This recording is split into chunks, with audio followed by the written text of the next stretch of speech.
कुन मुडमा चाहिँ फेरि मैले चाहिँ भोलि चाहिँ बढ्छ भनेर भन्ने मैले पक्कै बढ्छ भन्ने लाग्या पनि थियो कि मलाई त्यो। अनि भोलिपल्ट एकछिन त बढेको पनि हो, 65 अङ्कसम्म बढेको थियो।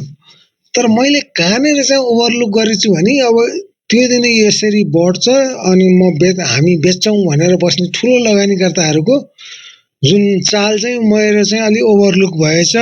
त्यसले गर्दा ठुलो लगानीकर्ता जोसँग धेरै किताहरू सेयर थियो, पहिलादेखि एकुमुलेट गरेर राखेको थियो, त्यो दिन बढेको दिन 65 अङ्क बढेको थियो। त्यो त सुरुमा त आधी घन्टा त बढेको थियो। अनि उनीहरूले सेलिङ प्रेसर दिँदा दिँदा चाहिँ त्यो घट्यो। अब त्यो च्याप्टर क्लोज भइसक्यो, त्यो सकियो।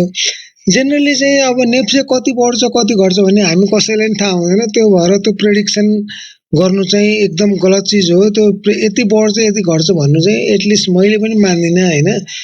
खालि यतिसम्म चाहिँ उ गर्न सकिन्छ कि हाम्रो कन्टेक्स्टले अहिलेको म्याक्रो इकोनोमिक कन्टेक्स्ट कता गइरहेको छ, त्यसले चाहिँ हाम्रो इफेक्ट चाहिँ के ल्याउँछ त सेयर बजारमा भनेर आफ्नो अन्डरस्ट्यान्डिङ, आफ्नो अकुमेन्ट, आफ्नो कम्प्रिहेन्सन, आफ्नो सिन्थेसिस अनुसार चाहिँ त्यो एउटा चाहिँ उ गर्न सकियो होइन। अब त्यो राइट हुन्छ रङ हुन्छ, यहाँ त अब त्यो राइट हुने भए त वारेन बफेट संसारकै सबभन्दा ऊ हुन्थ्यो होला, उनले भनेको कुरा हुने भए त संसारकै सबभन्दा रिचेस्ट पर्सन त वारेन बफेटै हुन्थ्यो होलान्, अर्थात् अरू कोही हुन्थ्यो होला, हाम्रो नेपालकै नै हाम्रो उनी हुन्थ्यो होला, निर्मल दाइ नै हुन्थ्यो होलान्।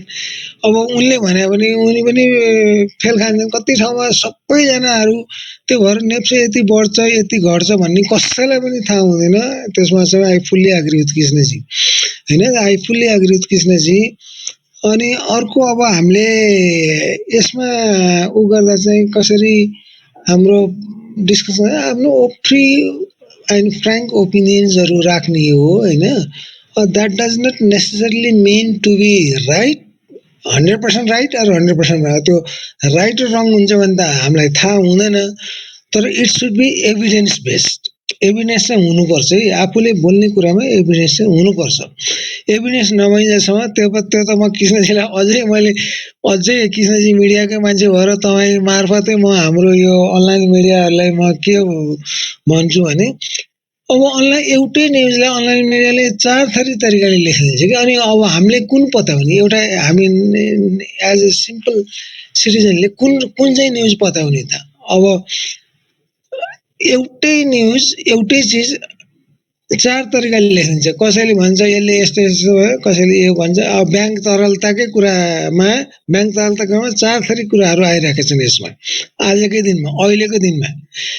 कसैले भन्छ अब चाहिँ यो बढ्यो के बढ्यो, अब यो ब्याङ्क इन्ट्रेस्ट बढ्छ भन्छ। अर्कोले त्यही चिजलाई न्युज त त्यही हो, अर्कोले चाहिँ के भन्छ भने होइन उता ब्याङ्कको लिक्विडिटी घटिसकेको छ, यसको 91 पुगिसकेको छ, 92 पुगिसकेको छ, के भन्छ। अब हामीलाई फर्स्ट ह्यान्ड इन्फर्मेसन त हामीसँग त हुँदैन, एज अ अर्डिनरी इन्भेस्टर हामीसँग त हुँदैन।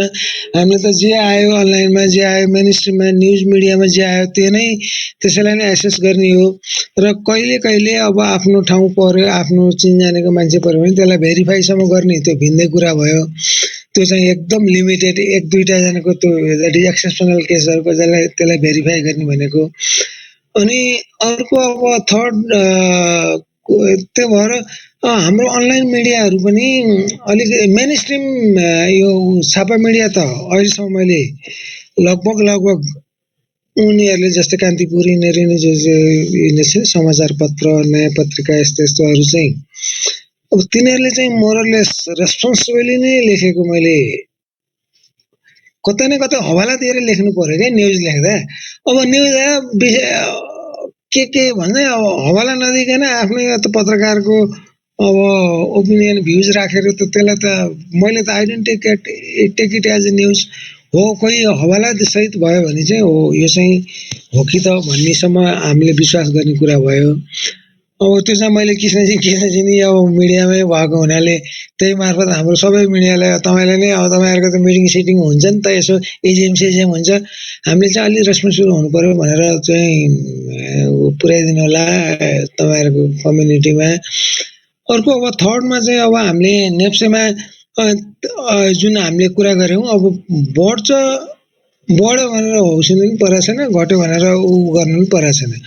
अब नेचुरल चिज हो यस्तो चिजहरू विगतमा नि हुन्छन् कति पटक भइरहेको अस्ति भर्खर त भएको थियो त त्यो 100 अङ्क एकै दिन बढ्यो होइन अनि भोलिपल्ट 100 अङ्क एकै दिन घट्यो अथवा पहिलो दिन 100 अङ्क घटेर भोलिपल्ट एकै दिन 100 अङ्क बढ्यो होइन त्यस्तो यो भनेको सिम्पल चिज हो हामीले यसलाई चाहिँ धेरै उलिनु हुँदैन धेरै यसलाई चाहिँ science this is not a rocket science when you are putting your money in the secondary market this is not a rocket science अब यसमा चाहिँ अलिअलि चाहिँ के हुन्छ भने part of it as a luck part of it as a your acumen comprehension part of it as a comprehension and part of it as a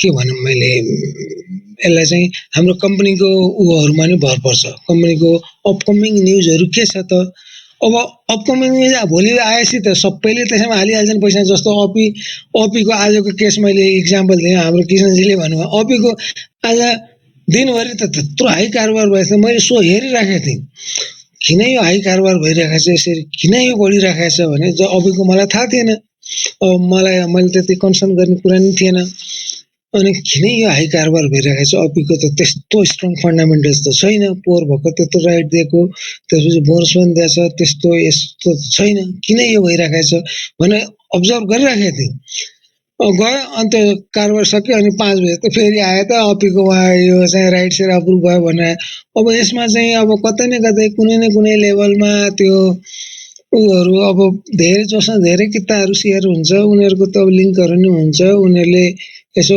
गरेर आज हुन्छ होला हाकिम साहब हुनुहुन्छ हाकिम साहबले गर्नुहुन्छ होला भनेर भनिदियो होला कुनै तलको एउटा शुभ साहबले हाकिम साहब आउनुभएको छ हाकिम साहबको फाइल पुगेको छ उहाँले सही गर्नु अब गर्नुहुन्छ होला भनेर लगाइदियो होला के भयो त्यसैको सुरुमा किनिदियो होला अथवा हाकिम साहबले त भर्खर नआएको त्यसो गर्नुहुन्न होला अनि त्यस्तै चिजहरूले गर्दा चाहिँ अब अलिकति चाहिँ यो इन्फर्मेसन चुइने ठाउँहरू पनि हामीले अलिकति बन्द गर्नुपर्छ यो रेगुलेटरी निकायबाट not only in the NEPSE 7 including राष्ट्र ब्याङ्कमा त अझ यो नेप्से 7 भन्दा धेरै क्वालिफाइड त्यो डाइरेक्टरहरू धेरै उहाँको रिक्रुटमेन्ट प्रोसिजरहरू कम्प्लिट त्यो जुन हुँदैन फर्मल रिक्रुटमेन्ट प्रोसिजर त्यहाँको त लोकसेवाको भन्दा नि कडा छ राष्ट्र हो त्यस्तो उहाँले चाहिँ यस्तो चाहिँ नट इभन 0.1% इन्फर्मेसन लिक गर्नु हुँदैन हाकिम साहबहरूले त गर्नुहुन्न मलाई थाहा छ तर हाम्रो तलको